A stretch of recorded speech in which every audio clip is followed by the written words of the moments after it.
নমস্কার বন্ধুরা, গল্পের চিলেকোঠা পরিবারে আপনাদের সকলকে স্বাগত জানাই। আমি সায়নী। আজ আমাদের নিবেদন বিখ্যাত সাহিত্যিক শ্রী বিভূতিভূষণ বন্দ্যোপাধ্যায় রচিত গল্প চৌধুরানী। গল্পটি কেমন লাগলো কমেন্টে জানাবেন। যদি ভালো লাগে লাইক করবেন, আর চ্যানেলটিতে যদি নতুন হয়ে থাকেন সাবস্ক্রাইব করবেন। তবে চলুন শুনে নেওয়া যাক আজকের গল্প। শ্রী বিভূতিভূষণ বন্দ্যোপাধ্যায় রচিত চৌধুরানী।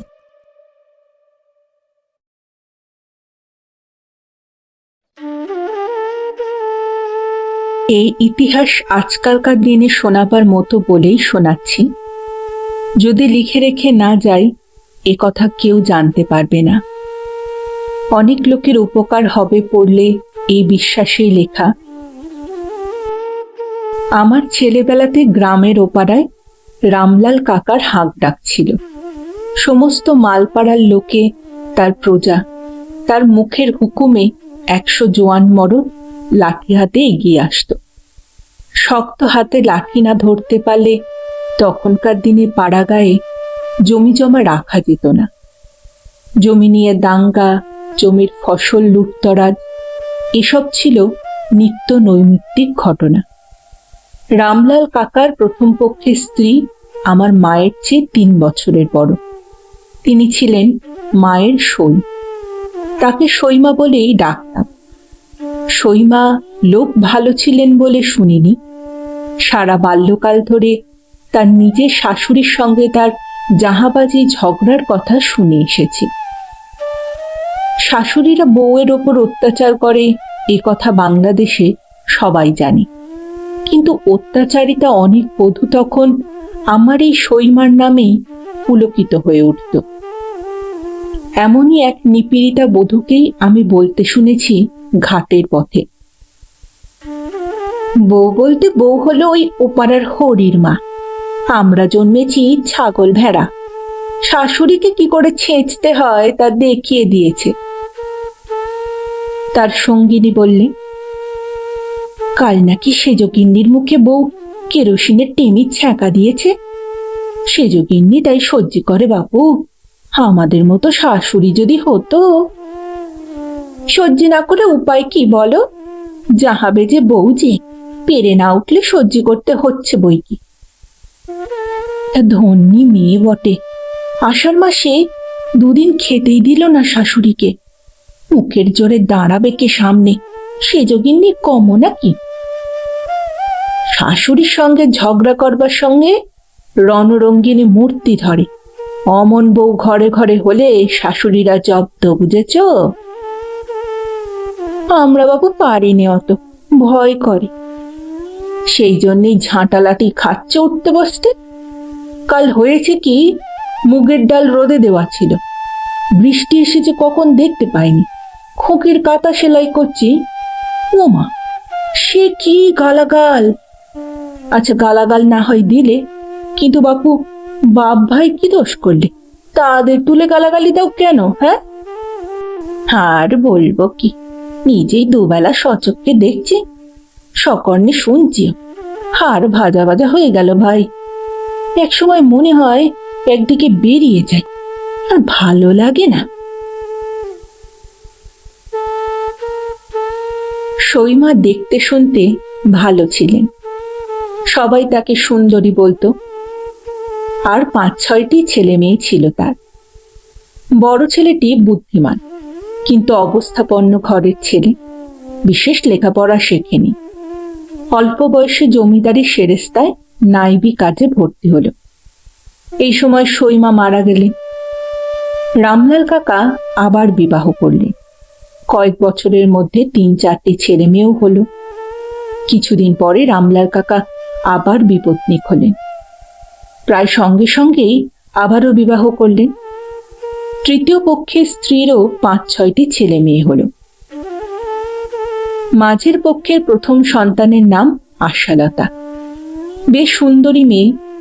রামলাল কাকা তৃতীয় পক্ষে বিবাহ করবার কিছুদিন পরেই এই আশালতার ভাই বোনগুলি একে একে মারা গিয়েছিল। বেঁচে ছিল কেবল এই আশালতাই। তার বিয়ে হয়ে গেল 11 বছর বয়সে এবং সে বিধবা হয়ে বাপের বাড়ি ফিরে এলো। কন্যা বিধবা হয়ে বাড়ি আসার পর থেকেই শোকে রামলাল কাকার শরীর ভেঙে পড়ল এবং বছর খানেকের মধ্যে তিনিও ইহলোক থেকে বিদায় গ্রহণ করলেন।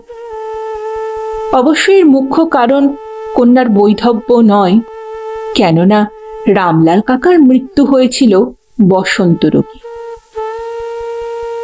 ভূমিকা এই পর্যন্ত।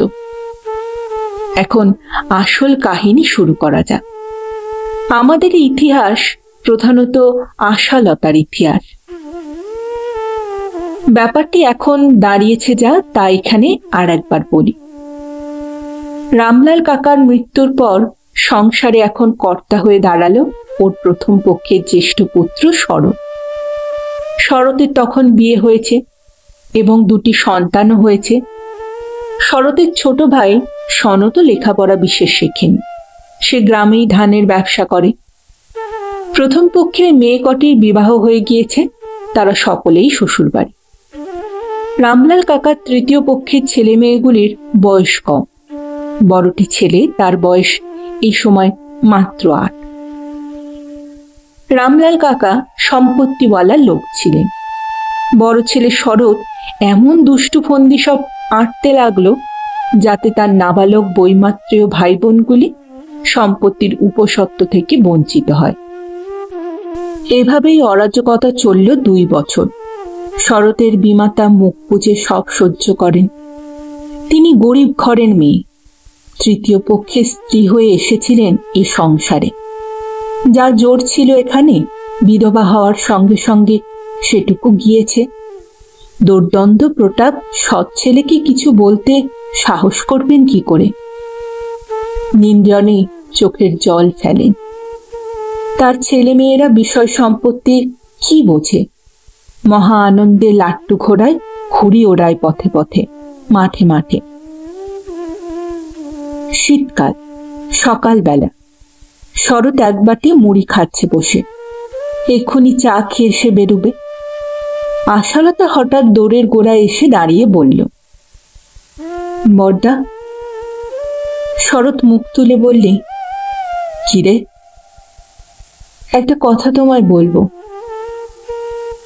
কি? তাড়াতাড়ি বল, আমার সময় নেই, কাছারিতে বেরোতে হবে এক্ষুনি। তুমি বাগদিপাড়া জমি বন্দোবস্ত করেছো কত টাকায়? কবে? এই যে সেদিন করে এলে, বৌদিদির হাতে টাকা এনে দিলে। কেন? অত খোঁজে তোমার দরকার কি? আশালতা মুখ গম্ভীর করে দাদার সামনে এসে দাঁড়ালো। সুন্দরী মেয়ে, নিরাভরণা বিধবার বেশ। চাপার আগে ওর মুখ রাঙা হয়ে উঠেছে। বললে, দাদা, আজ আমি যে কথাটা বলতে এসেছি সেটা শোনো। তুমি ওরকম করে বিধু নিধুকে ফাঁকি দিতে পারবে না বলে দিচ্ছি। শরৎ অবাক হয়ে ওর মুখের দিকে চেয়ে রইল। এমন কথা যে আশালতা তাকে বলতে পারে, এটাই যে সে বিশ্বাস করতে পারছিল না তখনও। কতটুকু মেয়ে আশালতা! পরক্ষণে রাগে ও বিস্ময়ে তার মুখ দিয়ে কথা বেরোতে গিয়ে আটকে রইল খানিকক্ষণ। যখন কথাটা বেরিয়ে এলো অবশেষে, তা বড় অসংলগ্ন হয়ে পড়ল। তার মানেটা ঠিক বোঝা গেল না। শরৎ বলল, কি? জমি কার? টাকা? বিধু নিধুর ফাঁকি মানেটা কি? শোনো দাদা, বিধু নিধু আছে, ওদের 3টি বোনও আছে। ওদের তুমি দেখো না। মা ভালো মানুষ, তিনি কিছু বলতে পারেন না। ওদের পরনে না আছে কাপড়, না গায়ে একটা জামা। মার একখানা থান, তাই শুকিয়ে নেয়। বিধু বড় হয়েছে দাদা, ওকে স্কুলেও দিলে না। ওরা সব খাবে কি এর পরে? কি খাবে সে আমি কি জানি? আমারই বা কি দায় পড়েছে বিধুর পড়াশুনো নিয়ে মাথা ঘামাবার? বাবা থাকতেই তো আমাকে আর সনদকে পৃথক করে দিয়ে গেছেন। কিন্তু সেসব কথার কি দরকার এখন জিজ্ঞেস করি? তোমারই বা সে সর্দারি করবার দরকার কি? আশালতা এবার দৃঢ় স্বরে বলে, সর্দারি তো করিনি দাদা, কিন্তু না বলেও তো আর পারছি না। মা কিছু বলেন না, কিন্তু এটুকু তো বোঝেন যে বিধু নিধু ফাঁকে পড়ছে। তুমি যে জমি বিলি করলে, বাঁশ ধান বিক্রি করলে, পুকুর জমা দিলে, সে টাকার ভাগ ওরা পাবে না। অথচ ওদের পরনে না আছে কাপড়, না আছে ওদের গায়ে একটা জামা। শরৎ রাগে কাঁপতে কাঁপতে বললে, এত বড় কথা তোর? তুই কথা বলতে আসবার কে রে? তোর কি ভাগ আছে বিষয়ে? তোর কোন জোর এখানে খাটবে শুনি? আমার কথা তো একটুও বলিনি দাদা। বিধু নিধুর ভাগ ওদেরকে দাও, মাকে দাও। শৈলবালার বিয়ে দিতে হবে আজ বাদে কাল। সবই যদি বেচে কিনে ফেললে, কাল শৈলর বিয়ে হবে কি দিয়ে দাদা? সে ভাবনায় আমার রাত্রিরে ঘুম হচ্ছে না। মা গিয়ে বুঝুন তার মেয়ের বিয়ে কি করে হবে, আমার তাতে কি? এই কথা তোমার উপযুক্ত হলো দাদা? শৈলর বিয়ে না হলে কার মুখ হাসবে বলো দেখি? মার না তোমার? লোকে বলবে অমুকের বোনের বিয়ে হলো না, ধুমসি করে ঘরে রেখেছে। রাগ করো না দাদা, তোমার পায়ে পড়ি। আমার কিচ্ছুটি চাই নে, একবেলা দুটো আলো চালের ভাত, একখানা কাপড়। কিন্তু বিধু নিধুকে স্কুলে দাও, এরপর ওরা খাবে কি? শরৎ একটা বড় ধাক্কা খেলো এই দিনটাতে। এতদিন তার বিশ্বাস ছিল সে যখন সংসারের কর্তা, সে যা করবে তাই হবে। অবশ্যই বাবা তাকেও সনদকে পৃথক করে দিয়ে গেছেন, কিন্তু হঠাৎ পরলোক গমন করাতে পাকাপাকি কিছু করে যেতে পারেননি বিষয় আশয়ে। নগদ টাকার দরকার হলেই জমি বিলি, ধান বিক্রি, ইচ্ছামতো খাজনা আদায় ইত্যাদি করলে বাধা দিচ্ছে কে তাকে? বিমাতা বাধা দিতে সাহস করবেন না, হাবদা গোবদা ভীতু মানুষ। কিন্তু আজ সে দেখলে এমন একজন আছে যে তার আঙুল উঁচিয়েছে ওর ইচ্ছার বিরুদ্ধে, ওর খেয়াল খুশির বিপক্ষে। আর সে কিনা আশালতা, যাকে কালো দত্তমশায়ের পাঠশালাতে হাত ধরে জোর করে গিয়ে বসিয়ে রেখে এসেছে, কেননা ও পাঠশালায় যাবার নামে কেঁদে আড়ষ্ট হয়ে যেত। সেদিন সন্ধেবেলা ছোট ভাই সনদকে ডেকে বললে, আশার কাণ্ড শুনেছিস? কি? ও নাকি আমাকে দেখে নেবে, আমি নাকি বিধু নিধুকে ফাঁকি দিয়ে বিষয় আশয়ের বিলি ব্যবস্থা করছি। ওইটুকু মেয়ের এত বড় আস্পর্ধা। তাই তো, একটা বিহিত কিন্তু করতে হবে এর সনদ। আশার কি জোর খাটে এই সংসারে? তা বলে দেখো। তুইও বলবি, আমার সঙ্গেই বলবি। বেশ, কালই সকালে বলা যাবে। ওকে তাড়িয়ে তবে আর কাজ। বড্ড বার বেড়েছে ওর, আমাকে একেবারে অবাক করে দিয়েছে আজ। আমি বলবো এখন বুঝিয়ে বুঝিয়ে টুঝিয়ে বলার দরকার নেই কিছু, ওকে বিদায় করে দেব কালই। বেশ। সনদ তখন দিব্যি রাজি হয়ে গেল, কিন্তু পরদিন সকালে এসে বলল, দাদা, ওই যে কাল বলছিলে আমাকে বলবার কথা না? হ্যাঁ, তা কি? আমি এসব পারবো না, তুমি যা হয় করো। সে হবে না, তোকেও বলতে হবে। ও মা! না দাদা, আমি ভেবে দেখলাম ওসব কথার মধ্যে আমার না থাকাই ভালো। তুই আমাকে ভয় করিস না মাকে ভয় করিস? কাউকেই ভয় করি না দাদা, মা আমাদের দুজনকেই ভয় করে চলে, সে তুমি জানো। মা সাথেও নেই পাছেও নেই, নিরীহ প্রাণী, তাকে আবার ভয় করবার কি আছে? তবে তুই কেন বলবি না আশাকে? না দাদা, আশা আমাদের কোলপোছা বোনটা, ওর মা নেই, বাপ নেই, স্বামী পুত্তর নেই, আমি ওকে ওসব কথা বলতে পারবো না দাদা। শরৎ মুশকিলে পড়ে গেল। দুই ভাই একযোগে কাজ করলে যে জোর পৌঁছতো সে তো পৌঁছালোই না। তার উপর সে দেখলো আশার ব্যাপার নিয়ে বাড়াবাড়ি করতে গেলে সনতের সঙ্গে মনোমালিন্য হওয়াটা বিচিত্র নয়। সনত এত দরদ দেখাবে আশার উপর তা কে জানতো? একেবারে গদগদ গোদাবরী, বলিহারি। কিন্তু শরতের এ ধারণা ভুলও বটে, আবার নয়ও বটে। কারণ সেদিনই সনদ আশাকে সিঁড়ির নিচের ঘরে নির্জনে ডেকে বললে, তুই কি বলেছিস দাদাকে? কেন, কি বলবো? চোখ রাঙিয়েছিস শুনলাম। ও মা, মাথা কুটবো তোমার সামনে ছোটদা? আমি চোখ রাঙাবো বড়দাকে? আমি ন্যায্য কথাই বলেছি। কি কথা শুনি? আশা সব ব্যাপার বললে, বলে কাঁদতে লাগলে। সনদ বললে, কি রে মরছিস কেন তুই? না ছোটদা, তুই বল, আমি কি অন্যায় কথা বলেছি? তাই তো। আহা, মার কষ্ট দেখলে বুক ফেটে যায় রে ছোটদা। তুই বল, বড়দা এতগুলো টাকা পেলেন, জমি বিলি করে, জিনিস বিক্রি করে, একটা পয়সাও মার হাতে দিয়ে বলেছেন, মা তুমি একাদশীর দিন একটু মিষ্টি কিনে খেও? কি শৈলকে একটা ফ্রক কিনে দিয়েছেন কখনো? আহা, বেচারির পরবার কিছু নেই জানিস। শাড়ির পাড় জোরে জোরে আমি সেদিন ওকে একটা ফ্রক করে দিয়েছি, তবে পরে বাঁচে। কি আছে ছোটদা ওদের মুখের দিকে তাকাবার? মা তোই হতগজ। হতগজ না, ভালো মানুষ। তার মানেই তাই। তুমি গায়ে আগুন ঢেলে দাও, রাতই কাটবে না। এদিকে বিধু নিধু শৈল ভেসে যাক। তা তুই আমাকে বললি না কেন? আমি দাদাকে বলতাম। তুইও ওই রকম ছোটদা, তোর দ্বারা হতো না। সনদ আশাকে যতই স্নেহ করুক, সে বেশি দিন বাঁচেনি। সেই বছর শীতের শেষে নিমোনিয়া হয়ে 7-8 দিন ভুগে সনদ মারা গেল। মজুমদার গিন্নির মুখে আমি এ কথা শুনেছি, কারণ সে সময় দেশে থাকতাম না।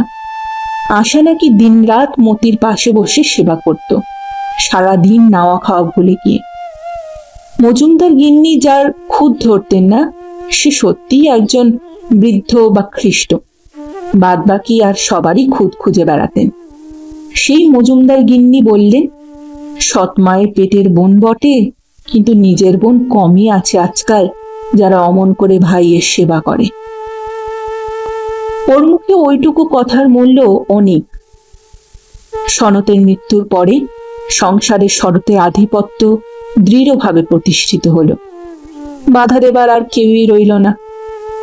রামলাল কাকার বিষয় সম্পত্তির মধ্যে যা ছিল ভালো, যে জমার খাজনা বিনা মোকদ্দমায় সহজে আদায় হয়, যে পুকুরে মাছ বাড়ে এবং বেশি দামে নিকিরিদের কাছে বিক্রি হয়, যে আমন ধানের খেতে জল বাঁধে সকলের আগে আর শুকোয় সকলের শেষে, এক কথায় দুধের শরটুকু শরৎ গ্রাস করতে উদ্যত হলো। তাই আবার আশালতাকে গিয়েই দাঁড়াতে হলো ওর কাছে। একদিন আশালতা শরতের সামনে গিয়ে বললে, দাদা, ছেলে দুটো যে একেবারে বয়ে গেল, এরা পড়ে খাবে কি? এদের কি উপায় করছো বড়দা? শরৎ চিৎকার করে রেগে তক্তপোষ চাপড়ে কথা বলতে লাগলো। আশা ধীরভাবে মৃদু স্বরে। শরৎ দিন দিন বিস্মিত হচ্ছে। কে জানতো সেই আশা এই মানুষ। সে বললে, আমি কি উপায় করব? তুমি এখন ওদের গার্জেন হয়েছো, তুমি করো। আমি তোমার পায়ের জুতোর তলা বড়দা, আমায় অমন কথা বললো না। তোমাকে আর মিষ্টি মিষ্টি কথা শোনাতে হবে না আমাকে, যাও এখান থেকে। এদের উপায় কি করবে আগে বলো বড়দা, পায়ে পড়ি তোমার। মাইনে দেবে কে এদের স্কুলে? কেন তুমি? আমি দেব কেন? আমার। শরতের উত্তরের বাকি অংশটুকু ছাপার উপযুক্ত নয়। আশা চুপ করে থেকে বলল, তোমার পায়ে পড়ি দাদা, এদের লেখাপড়ার একটা হিল্লে করো, বাঁদর হয়ে গেল একেবারে। তবে তো আমার। শরতের সবটুকু উত্তর ছাপাবার পুনরায় অযোগ্য হল। আশালতা পরদিন নিজে কোথা থেকে টাকা জোগাড় করে বিধু নিধুকে 2 মাইল দূরবর্তী সোনাখালী বাক্সার মাইনর স্কুলে ভর্তি করে দিল। ছেলে দুটো বধ হয়ে গিয়েছিল। নিজেই জোর করে ওদের স্কুলে পাঠিয়ে দিত, নিজেই সকালে বিকেলে পড়াতে বসাতো। আশা নিজে লেখাপড়া জানতো সামান্যই। গ্রামের অমর্ত্য গুরুমশাইয়ের পাঠশালায় বাংলা সরল পাঠ 3য় ভাগ পর্যন্ত, কিন্তু নিজের চেষ্টাতে সে অনেক শিখেছিল অবশ্য। ওর মামার বাড়ি ছিল কলকাতার কাছে। মা বেঁচে থাকতে সেখানে গিয়ে 2-3 মাস থেকেছে।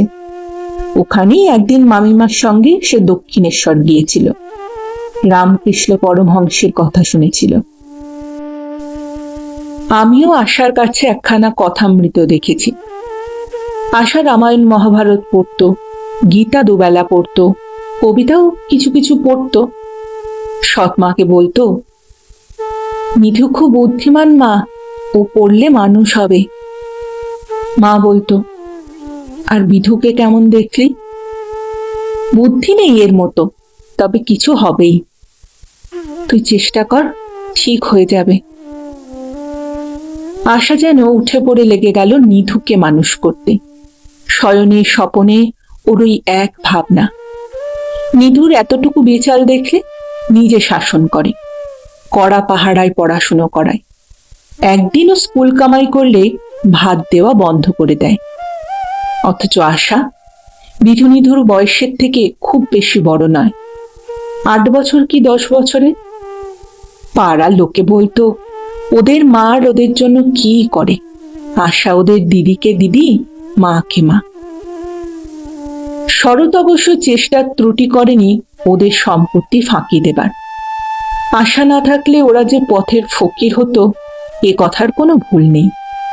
শরৎ অত্যন্ত কুচরিত্রের লোক, মদ এবং আনুষঙ্গিক সবই ছিল তার। একবার মদ খেয়ে বিধুকে ডেকে বললে, বিধু, এই কাগজখানাতে একটা সই করতে বলো মাকে। বিধু একেতেই বড়দাকে ভয় পায়, তার উপরে মাতাল অবস্থায় বড়দা অধিকতর ভয়ের কারণ, ভালোই জানে সে। সুতরাং বিনা বাক্য ব্যয়ে সে কাগজখানা মায়ের কাছে দিয়ে সই করে নিয়ে আসলো। শরৎ চলে গেল। এর দিন 10 পরে আশা নাইতে গিয়ে দেখলে ওদের ঘাটের ধারের বাগানে 7-8 জন লোকের জটলা। 5 জন কাঠরে গাছ কাটছে, 2 জন লোক দাঁড়িয়ে সেই লোকগুলোকে খাটাচ্ছে। আশার সঙ্গে ছিল গোয়ালপাড়ার কালী গোয়ালিনী। সে কালীকে বললে, পিসি, গিয়ে জিজ্ঞেস করো তো ওরা গাছ কেন কাটছে। কালী জিজ্ঞেস করে এসে বললে, মা ঠাকুরন, ওনারা বললে শরৎবাবু এ বাগানের গাছ বিক্রি করেছে আমাদের কাছে। সে কি কথা? জিজ্ঞেস করে এসো তো কত টাকায় বিক্রি করেছে। কালী আবার গেল এবং ফিরে এসে বলল, 300 টাকায় মা ঠাকুরন। আশা তক্ষুনি বাড়ি গেল তাড়াতাড়ি স্নান করে। শরতের সঙ্গে কথাটা বলতে শরৎ ধীরভাবে বললে, কেন, তোমায় সব জানাতে হবে নাকি? তুমি বাড়ির কে? মার ভাগ মা সই করে বিক্রি করেছেন, নাবালকদের ওছি হয়ে। কত টাকা দিয়েছো তুমি মাকে?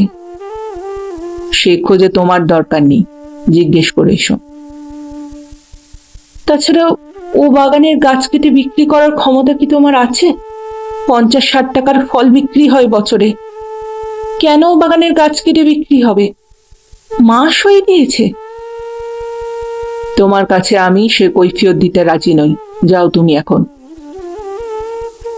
আশা ছুটে এসে সৎমাকে জিজ্ঞেস করে জানলে কিছুদিন আগে একটা কাগজে সই দিয়েছিলেন বটে, তবে কি জন্যে তার সই নেওয়া হলো তা জানেন না তিনি। হ্যাঁ, কাল বিকেলে বিধু এসে তার হাতে 30টা টাকা দিয়ে বললে বড়দা দিয়েছে, তিনি বাক্সে তুলে রেখে দিয়েছিলেন এই পর্যন্ত। আশা রেগে বললে, তুমি একটি আস্ত বোকা মা, সই দিতে বললে আর অমনি দিলে। আমাকে জিজ্ঞেস করনি কেন? তুমি কি জানো কিসের সই? তুই তখন বারের পুজো দিতে গিয়েছিস পঞ্চানন্দ তলায়, শনিবারের দুপুর। তাছাড়া শরৎ মদ খেয়ে এসেছিল, বিধু ভয়ে কেঁদেই বাঁচে না। জানিসই তো জমের মতো ভয় করে ওরা শরৎকে। তা তো জানি মা, এদিকে যে দিব্যি ওদের মাথায় হাত বুলালো বড়দা। 300 টাকায় বাগান বিক্রি করেছে, তার 3 ভাগের 1 ভাগ 100 টাকা তুমি পাবে। সেই জায়গায় 30টি টাকা ঠেকিয়েছে মোটে। উফ, কি অন্যায় কাজ বর্দা! বোকা বুঝিয়ে দিয়েছে 30টি টাকা দিয়ে। তুই জিজ্ঞেস করলে না একবারও, মা এটা কিসের টাকা? আচ্ছা মা, এত বোকা হলে মানুষ সংসার করতে পারে? বিধু নিধু যখন পথে বসবে তখন মজার টের পাবে কে, তুমি না আমি? আশা গিয়ে বাগানে যারা গাছ কাটছিল বিধুকে দিয়ে তাদের বারণ করে পাঠালো। গাছ বিক্রি করা হয়নি বিধুদের অংশের। বাগানের গাছে যেন কেউ হাত না দেয়। আশার চেহারার মধ্যে এমন কি একটা জিনিস ছিল, সকলেই সমীহ করে চলত।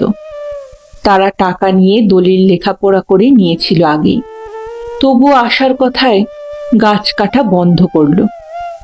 শেষ পর্যন্ত শরতের কাছ থেকে টাকা ফেরত নিয়ে তারা চলে যেতেই বাধ্য হলো। এই ব্যাপারটা ঘটার পর শরৎ ক্রমেই আশার মহাশত্রু হয়ে উঠল। ওর উপরে নানা নির্যাতন শুরু হলো। এমনকি বড় ভাই হয়ে বোনের নামে হীন কুৎসারতাতেও দ্বিধা করল না সে। আশা একদিন শরতের কাছে গিয়ে বললে, বর্দা, তুমি আমার নামে গাঙ্গুলি কাকার কাছে এসব কি বলে এসেছ? শরৎ মন দিয়ে হাস্যের পেনের ডগা কাটছিল। শরতের স্ত্রী সামনে দাঁড়িয়ে চায়ের পেয়ালা হাতে। শরৎ ওর দিকে ভুরু কুঁচকে বললে, এখানে কেন এসেছিস? বলবো না। তুমি বড্ড সতী, তাই না? আমাদের আর কিছুই জানতে বাকি নেই বোনটি আমার। কেন, কি করেছি আমি? শরতের উত্তর ছাপাবার অযোগ্য। আশা মুখ ফিরিয়ে শরতের স্ত্রীর দিকে চেয়ে বললে, শুনলে তো বৌদি, বর্দার কথা শুনলে তুমি?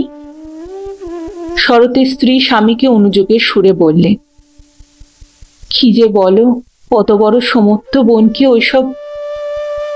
শরৎ দাঁত খিচিয়ে বললে, তুমি চা দিয়ে চলে যাও দেখি, নিজের কাজ করবে। শরতের স্ত্রী চোখের ইশারায় আশাকেও চলে যেতে বললে সেখান থেকে। আশা কিন্তু সে কথা শুনল না।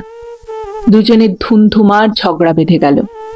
পাড়ার লোকে উকিঝুঁকি মারতে লাগলো। আশাকে অনেক অপমানজনক কটূক্তি শুনতে হলো শরতের মুখে। শেষ পর্যন্ত শরতের স্ত্রী হাত ধরে সেখান থেকে টেনে নিয়ে গেল। আশার চোখ দিয়ে জল বেরিয়ে গিয়েছিল। আঁচল দিয়ে চোখ মুছতে মুছতে বললে, দেখো দেখি বৌদি, কি সব কথা যে উনি বলেন, শুনলে তো বৌদি? আমি নাকি? তুমি ও বাড়ি চলে যাও ঠাকুরজি, কেন মিথ্যে অপমান হওয়া? আমি কি বলবো বলো? আমার বলবার জো আছে? সবই তো জানো। খিড়কি দরজা দিয়ে চলে যাও লক্ষ্মীটি। কিন্তু কিছুতেই আশাকে দমানো গেল না। সে ডানা দিয়ে আগলে রেখে দিল বিধু নিধু শৈলকেই শুধু নয়, তাদের মাকে পর্যন্ত। যদিও ওর মা তার চেয়ে বয়সে অনেক বড়, গ্রামের লোক আশাকে শ্রদ্ধার চোখে দেখত। অনেক সময় অনেক রকম সাহায্য পেত যে আশার কাছ থেকে। কারো আঁতুড়ে রাত জাগতে হলে আসা, কোনো যজ্ঞী বাড়িতে রান্না করতে আসা, কারো বাড়ি থেকে পুরুষ অভিভাবক বিদেশে যাবেন, সে বাড়িতে 2-4 দিন শুতে হলে সেই আশা, কারো বাড়ি ডাল বেটে দেওয়ার সময়ও আসা। সারা গাঁখানার যে কোনো বিপদে আশাকে সবাই স্মরণ করবে এবং পাবেও। পাবে ঠিকই, ঘড়ির কাঁটার মতো পাবে। কখনো নিরাশ করেনি সে কাউকে।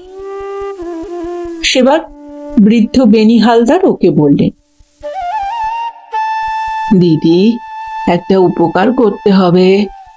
রাতে বড় কষ্ট পাচ্ছি, একটু দুধ পেলে খেতুম। দুধ তো পাওয়া যায় না, আমি গরিব, আমায় কেউ দেয় না। ছনু বোচমের ওই গায়ে দুধ দিচ্ছে, তুমি গিয়ে বলে কয়ে যদি 1 পোয়া। দাদু, আপনার ভাত রেঁধে দেয় কে? দুধ তো বুঝলুম। জম, কে আর দেবে গো দিদি? এ গায়ে কেউ কি কারো দিকে তাকায় গো? তোমার দিদি মারা গিয়েছে আর 6 বছর। এই 6 বছরই হাঁড়ি ঠেলছি। ছেলে নেই, মেয়ে থাকে শ্বশুর বাড়ি। আমি না রাঁধলে রাঁধবে কে বলো দেখি? আমি যদি রেঁধে দিই খাবেন দাদু? যতদিন আপনার বাত না সারে রেঁধে দিলে খাবেন? খাবো মানে খেয়ে বর্তে যাব, দুহাত তুলে নাচবো, মনে করবো শ্রীক্ষেত্রের মহাপ্রসাদ খেলাম। কিন্তু কেন এ কথা বললে দিদি? না, আমার নামে নানা রকম রটনা রটেছে কিনা গায়ে, বর্দা রটিয়ে বেড়াচ্ছে যে। ও মা, আমার মায়ের নামে যদি রটনা রটতো, আমি কি তার হাতে খেতাম না দিদি? মাস 2, অর্থাৎ সেবার গোটা শীতকাল ধরেই রোজ সকালে এসে বুড়ো বেনি হালদারে রান্না করে দিত আশা। ফলে সেই শ্রাবণ মাসে যখন বেনি হালদার মারা গেলেন, তখন তার নিষ্কর ব্রহ্মোত্তর সম্পত্তি থেকে 2 বিঘে আমন ধানের জমি তিনি আশার নামে উইল করে দিয়েছেন শোনা গেল। এই জমি নিয়েও মোকদ্দমার সৃষ্টি হয়েছিল। বেনি হালদারের জামাই এসে বললে, ও উইল জাল, সব সম্পত্তি তার ছেলের প্রাপ্য। আশা কে যে তাকে তিনি সম্পত্তি দিয়ে যাবেন? শরৎ বেনি হালদারের জামাইয়ের তরফে মোকদ্দমায় গোপনে তদবিরও করেছিল, কিন্তু শেষ পর্যন্ত আশার জমি কেউ কেড়ে নিতে পারেনি। বিধুর লেখাপড়া যেটুকু হয়েছিল তা আশার চেষ্টা ও উৎসাহের ফলেই। নিধু লেখাপড়ায় খুব ভালো, ম্যাট্রিক পাশ করলে বেশ ভালোভাবে। ইদানিং শরৎ সম্পূর্ণভাবে পৃথক হয়ে গেছিল। এদের সম্পত্তিতে হাত দিতে আর সাহস করত না, আশাকে ভয় করত। সেই শরতের বউ যখন মারা গেল, আশা গিয়ে শরতের সংসারে বুক দিয়ে পড়ল। ওর ছোট ছেলে মেয়েদের দেখাশুনো, রান্না করে খাওয়ানো, সবকিছুই তো করতো আশা। অবশ্য বেশি দিন করতে হয়নি, কারণ দ্বিতীয়বার বিবাহ করতে শরৎ 3 মাসের বেশি দেরি করেনি। আশা চোখের জল ফেলে বলেছিল, বৌদিদির যে কি গুণ ছিল তা কেউ জানতো না, আমি জানতাম। বর্দার ভয়ে জুজু হয়ে থাকতো বেচারি। নিজের ইচ্ছেতে কিচ্ছুটি করবার কি তার উপায় ছিল? অমন বউকে বর্দা চিনতে পারল না। 2 দিন যেতে তর সইল না, অমনি বিয়ে করে নিয়ে এলো। মাঘ মাসের শেষ। আশা শরতের বাড়ি গিয়ে একদিন বলল, বর্দা, তোমায় একবার যেতে হবে। কোথায় যাব? বিথুর বিয়ের জন্য হাঁটাহাঁটি করছে সাতবেড়ের দুঃখীরাম চৌধুরী। একবার গিয়ে মেয়ে দেখে এসো দাদা। আমি যাব? হ্যাঁ তুমি, তবে আর কে যাবে বলো দেখি? তুমি আমাদের মাথার মণি, বংশের বড় ছেলে, আমাদের সকলের অভিভাবক। তুমি যা ঠিক করবে ওর বিয়ের বিষয় তাই হবে। যাও দাদা, গিয়ে একবার দেখে এসো। শরৎ খুব খুশি হয়ে মেয়ে দেখে এসে সব ঠিকঠাক করে ফেলল বিয়ের ব্যাপারে। ফাল্গুন মাসেই বিধুর বিয়ে হয়ে গেল। এরপরে বৈশাখ মাসে সরাটি ফুলসরার 5 আনি জমিদার বাড়ি থেকে নিধুর বিয়ের সম্বন্ধ এলো। কেননা নিধু ভালো ছেলে, সেবার আইএ পরীক্ষা দেবে। আশা আবার গিয়ে শরৎকে ধরল। শরৎকে বললে, বর্দা, তুমি বিয়ে দিয়ে দিও যদি মেয়ে ভালো হয় তো, কিন্তু নিধুকে যেন তারা আরো পড়ান সেইটা দেখো। পয়সা করি আমাদের দিতে হবে না। মেয়ের বাবাকে এই কথাটা বলো বর্দা, যেন পড়ার খরচটা দেন। নিধুর বিয়ে হয়ে গেল এইখানে। ওরা নিধুকে বিয়ে পড়ার খরচ দিতে লাগলো। যেবার নিধু বিয়ে পাশ করে শ্বশুরেরই যত্নে MA আর আইন পড়তে ভর্তি হলো ইউনিভার্সিটিতে, আশা সেইবার খুব অসুখে পড়ল। ভাদ্র মাসের শেষ, খুব বর্ষা।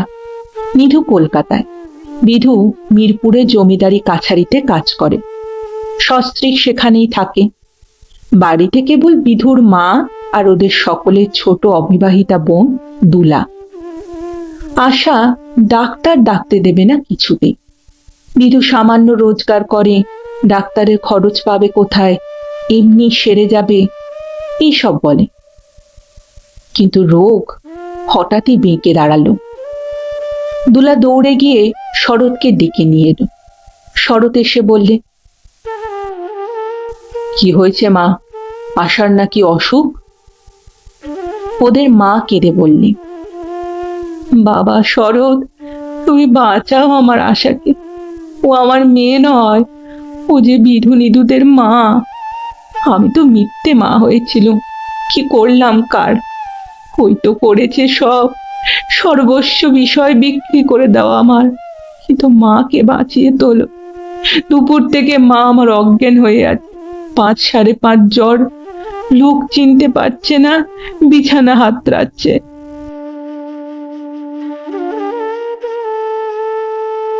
এসব 8-10 বছর আগেকার কথা। বিধু এখন চালের কল আর আড়ত করে অবস্থা ফিরিয়ে ফেলেছে। নিধু ডেপুটি ম্যাজিস্ট্রেট, বারাসাতে পরিবার নিয়ে আছে সম্প্রতি। বড়দিদির কথা বলতে বলতে এখনো ওদের চোখ দিয়ে জল পড়ে। আশার স্মৃতি আমাদের গ্রামের আকাশ বাতাস ছেয়ে আছে। এখনো সকলে বলে, সৎ বোন হলেই কি খারাপ হয়, না সৎ মা সৎ ভাই হলে খারাপ হয়? আশাকে দেখেছ তো?